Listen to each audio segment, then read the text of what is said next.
what I use.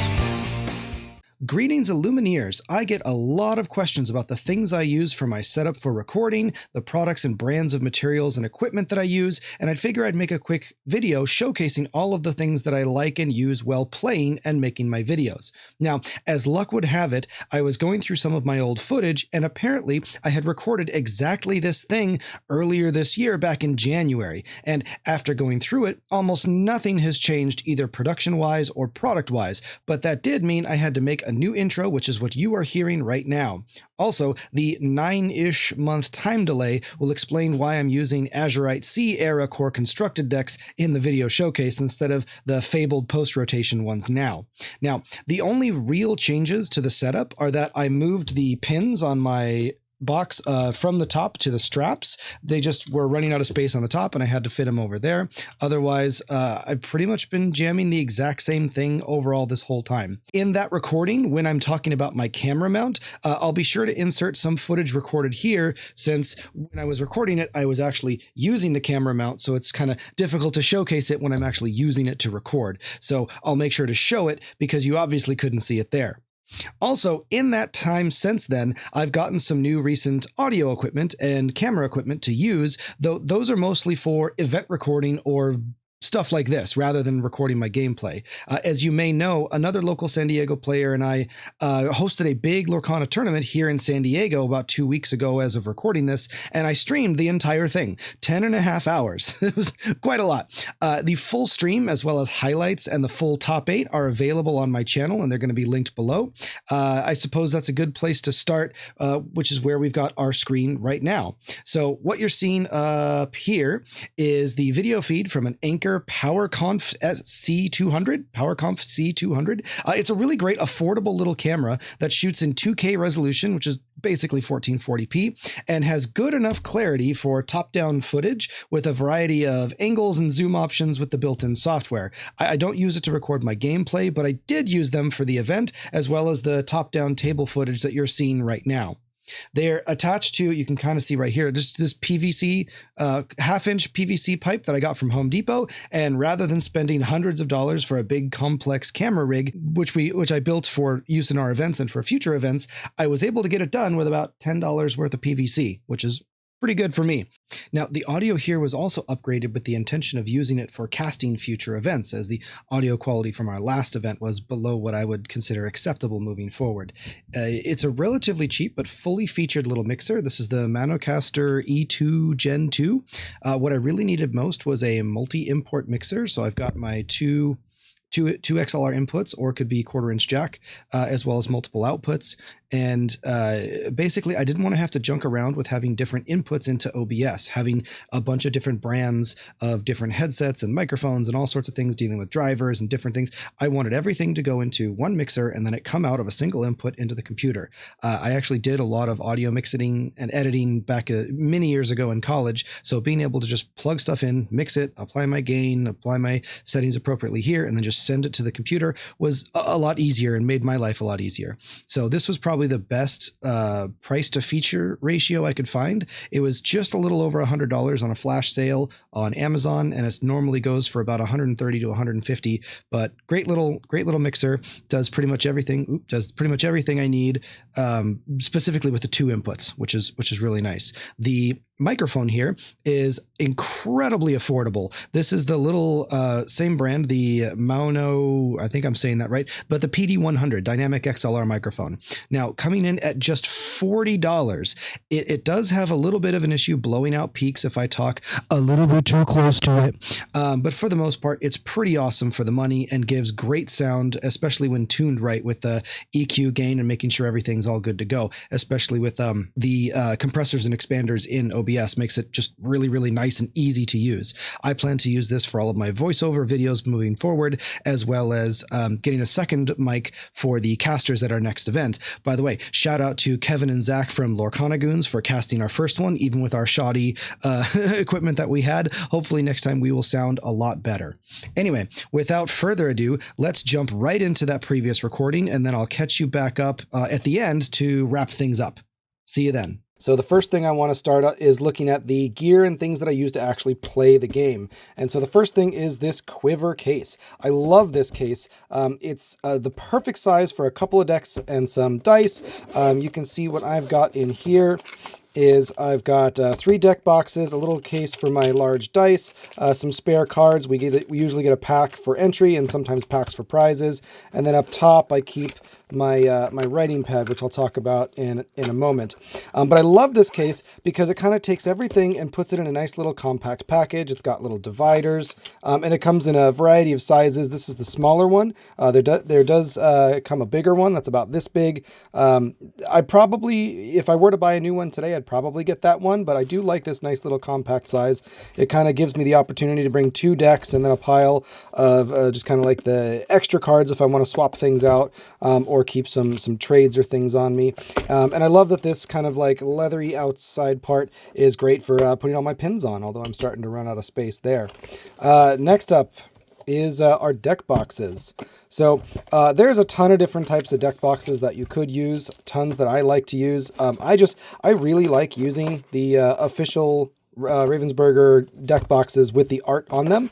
They're just things that I love. You know that I love my purple, my amethyst. So if I can get a box with one of those characters on it, I usually like using those. I've also got a purple. This is an Ultimate Guard box.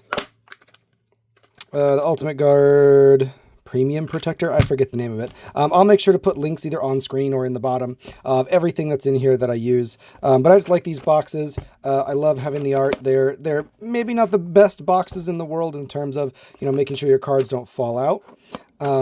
But nothing beats having that art on them. And the new ones even have the amethyst logo on the side, or whatever color that is. So those are my deck boxes. The other question I get a lot of is, what do I use for sleeves? I have lived and breathed the Katana Ultimate Guards, the Ultimate Guard Katanas. I think these are amazing, amazing sleeves. The thing that I love best about them is just the clarity. They have a lot of just excellent clarity of the cards, especially if you're using foils. Even if they get a little bit dirty, which they do get a little bit dirty, they just have really, really great clarity. Some of them are a little bit cloudy in the other brands. You just can't see, the cards don't pop as much. And so I really like these because of the way they look, but they also have amazing, amazing shuffle feel. They're very smooth in the way that they shuffle. As you shuffle through them, they just kind of go in smoothly even after a lot of shuffles. They do get a little bit dirty from time to time, and they do pick up little kind of pieces on them, and you'll see me kind of do this to scrape those little pieces off. But for the most part, man, these last me a really long time, and they do really, really well. I love these. I've probably gone through thousands of these over the years. They're my go-to for single sleeving. Next up, I also get a ton of questions about what dice I use. So I've got these big old chunky dice, and I love these. They're fairly large. They're the 33 millimeter versions, and they come from Chessex.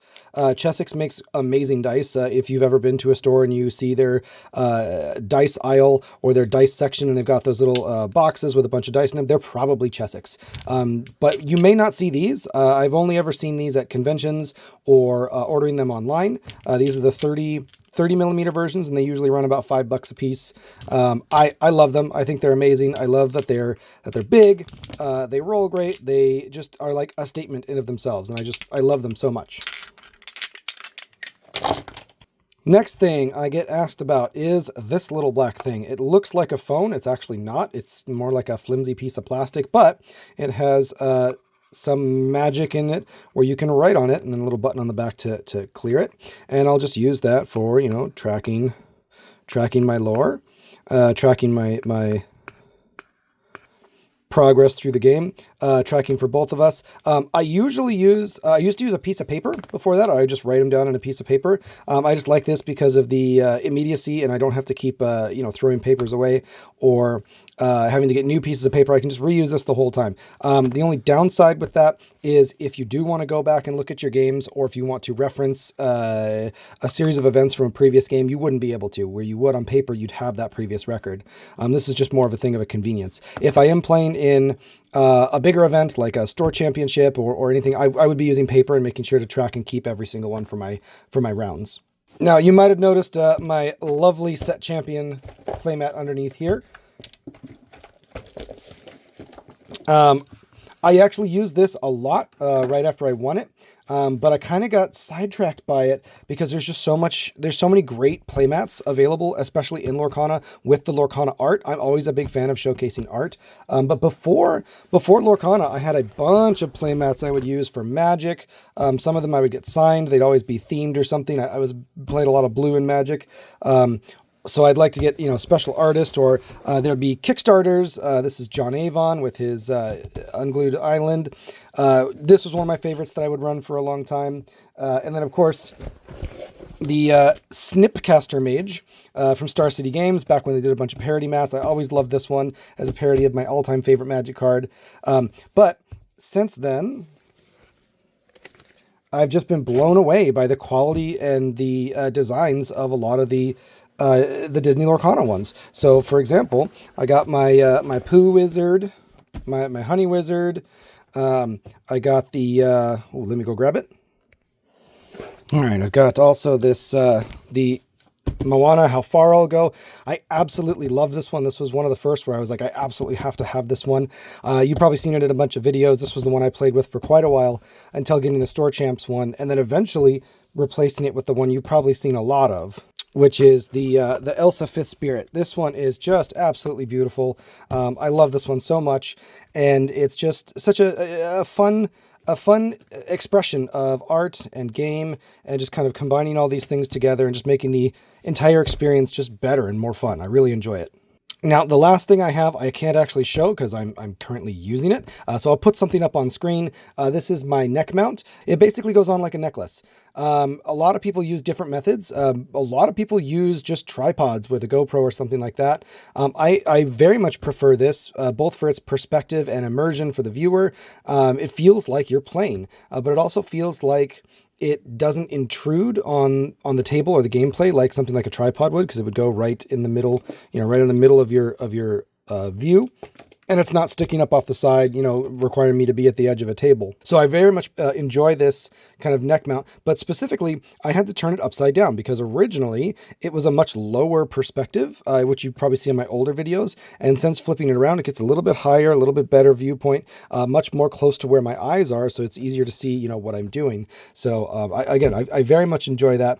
And I think it also gives a unique perspective because not very many people are using this particular perspective, and it's something that I enjoy. It's a view that I like. You can also kind of see when I'm holding cards, what it is that I'm doing, what it is that I'm thinking. You could follow along, and it's as if you're playing along with me, which I enjoy. I enjoy that kind of perspective of putting myself in the shoes of the person I'm watching. So let's talk about next. What am I doing for actually editing my videos? What do I do there? Now, I also had a big, long thing recorded back in January that talked about the process of editing, but it went on way longer than needed. Long story short, I do all of my editing in DaVinci Resolve and a Windows PC that's about as powerful as a PS5 Pro. Resolve is completely free and basically as powerful as Premiere Pro, with only a handful of relatively niche features behind their one-time fee paywall. Now, I am by no means sponsored by or affiliated with DaVinci in any way. I'm just blown away by the depth of this free software. I'll likely upgrade to the full Studio Suite at some point if it goes on sale. Looking forward to that. While I have a lot of experience editing from college, I also have some quirks and habits that I've developed over time, most notably using nested timelines, creating timelines within timelines to kind of streamline using the same assets repeatedly. I use this for my intro, my outro, my overlay graphics, and scorekeeping, while the actual score values are kept in the main timeline. I overlay images on top one at a time. For the main gameplay, I'll overlay images of the cards one at a time, making sure to position and animate each one pretty thoroughly and make sure that they all match and have rounded corners. Though sometimes I forget things, and one of the things that I forget is usually because of the nested timelines. I'll sometimes forget the ink icons or something else on tops. Oops. Anyway, with the addition of the new audio setup, I've also been trying to add more voiceover on top, but that's always difficult to manage trying to find a quiet time to record with a house full of eccentric little kiddos. But when I do, I make sure to run them through my various compression EQ settings to make it sound a little bit more clear and minimize background noise. All right, well, I think that is everything that I use and do to play and make my videos, at least everything I can remember. Now, what are your favorite things to use? What do you play with? Do you make content? What do you use? Share them below in the comments. And as always, stay questing and stay winning.